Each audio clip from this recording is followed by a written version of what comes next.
Welcome to the Law Cluster Escape Room. In this assignment, you are going to be learning about the different pathways in the Law Cluster. So there are 16 clusters, and each cluster is different types of careers, and one of them is called Law and Public Safety. And within each cluster, there are different pathways that you can go. And they are Correction Services, Emergency and Fire Care, Law Enforcement, Legal Services Pathway, and Security and Protective Services. Now when you open the escape room, you'll see those 5 right here in tabs along the bottom. Emergency, Enforcement, Legal, Security, Correction, they're all here, okay? Now one note before we continue, and that is that there were 2 versions of this available, the Excel and the Google version.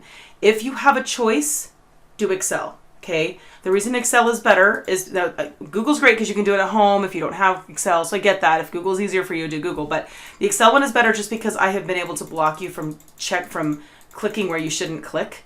Because like if you click in here and you could mess up all the formulas that make it work. So it's very easy to screw it up in Google. Google, the way Google is set up, you can't block things like that. So although the 2 look very similar, okay. Google's a little different just in that I can actually click on these things, and if I type something in there, I can mess it up, right? Whereas in Excel, I can't, right? And so I know you want to make it work, you want to see it do what it's supposed to do. If you make a mistake in the Google one, like you did something like this, and oh no, what did I do? Immediately Control-Z, get out of it, fix it by undoing it, okay? So be vigilant if you're doing the Google one, so that if you type something weird or you move something that you shouldn't, Control-Z to edit, undo, because you've got all these fancy formulas in here that you don't want to destroy, okay?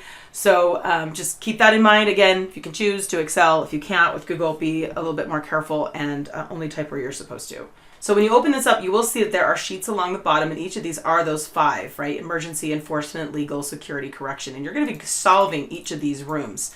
And as you go, you're going to be learning about different careers, what they make, you know, how much education they need in each of these areas. Okay, so you're going to start out by putting in your first and your last name and your period. That's really important because once you enter that, you get the code for room number 1. So you're going to go ahead and click on room 1. So I'm going to go ahead and type that in, 26547. And when I do that, information appears that lets me do the first part. Okay.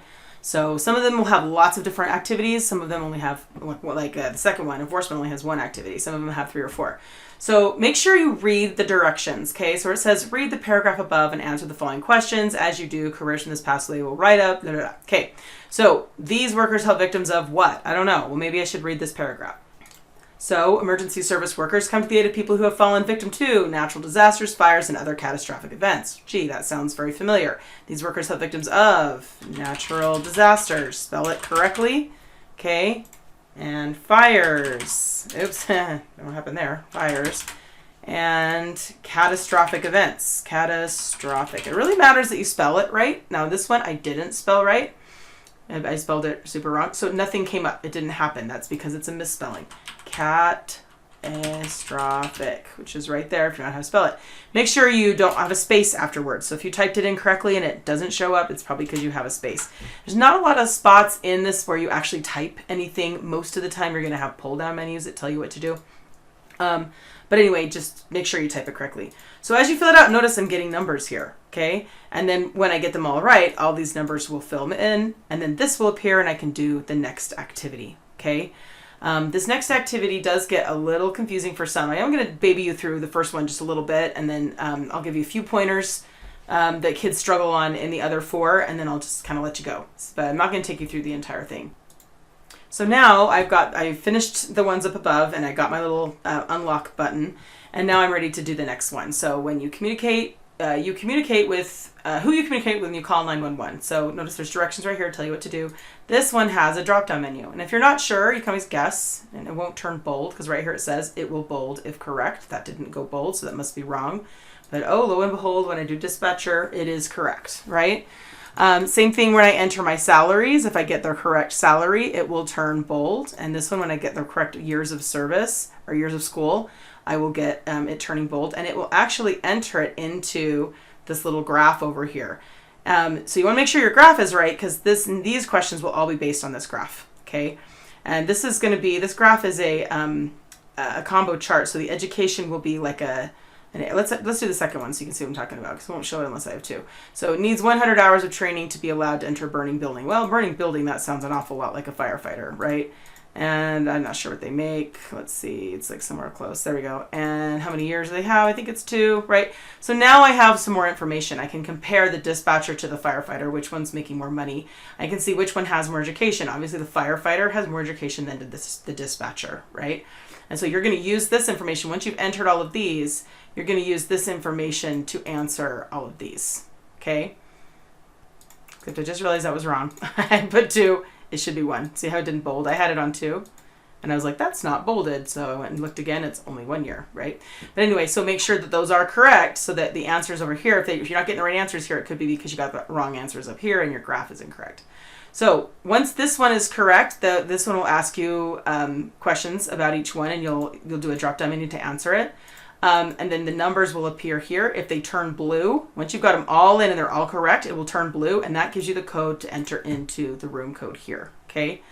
So you'll enter your room code, and that will allow you to start on the next activity. Just one little pointer about Clue 2. Clue 2 is very easy compared to all the rest of them, is if you get the right answer, it's going to give you a number. And a lot of kids will just go through here, and they get all these numbers, and they forget to do the next side. So as you go, you want to enter that number in as soon as you see it. Otherwise, you're not going to know which number goes with which job. Okay, in the legal section, this one you have to guess how much they make. So you would actually put in a number, and that will tell you if you need to go higher or lower. My kids had to struggle with that one. This one there's nothing here yet, but it's going to ask you for different answers, different numbers that you came up with. It'll say the number you got in part 1, which is this number. The number you got in part 2, which is this number. Some of the numbers will come from these previous activities, so just make sure you get the right number. You don't have to do the math yourself. I actually don't even let you. If you try to click on the yellow boxes, it won't work, unless of course you are in Google. Google will let you click on those boxes, so don't go to Google. Okay, like don't do that. Let it calculate for you if you're in the Google one. A lot of kids mess that up because they think they have to do the math. You don't. So you can't click on it in Excel. Google it lets you. Don't type it. Always pay attention if there's a formula up here. And if there is, you don't want to type in that box. The only thing I wanted to show you about 4 is that there is a video you need to watch. So there is a link here for Seinfeld Garage. You can click on it, and it may or may not open. In my classroom, it won't open. There's weird things that are blocked at the school, and it won't open. And if that's the problem you have, I do have the MP4 file available as well. I will post it on Canvas for my classes. Ask your teacher how to get access to it. Or you could just type in Seinfeld Garage episode. You could probably find it. But anyway, and then once you get there, there'll be questions about what's in this video. Last one is correction, and this one, there's 2 activities here. Well, there's 3. So first you're going to pick this lock by answering these questions correctly, and you'll know it's answered if it unlocks. And then this one you have to it's going to give you an amount, and it's either above, ahead, or one number too high or one number too low, and you have to say, do I want to go up a number or down a number? There's a lot of those to guess. And so if you fill out this section, which I know there's nothing written here yet, but there will be once you finish stuff, but this will be a bunch of little review questions about stuff we've talked about, the stuff you've learned in the previous sections. And so if you answer those questions, it will give you hints over here whether to go up or down. So it saves you a lot of time. Once you're done, a little thing will appear here that says you did it, and then you can go to your score sheet, and it will tell you how many score points you got, 10 points for each section that's completed. And then if you're printing, you only need to print this page. Do not print. If you try to print these pages, if you try, notice it will say print the score sheet only. It won't let you print them, okay? In the Google one it will, but it won't let you do that in Excel because Excel is way better than Google. So if you print this one, it's going to be good to go, and it will print exactly what your teacher needs to see. Or you can turn it on Canvas or however else your teachers ask you to turn it in. So I hope you have fun going through the Law Cluster Escape Room, and that you're able to learn a lot about this career cluster and also escape the room. Good luck.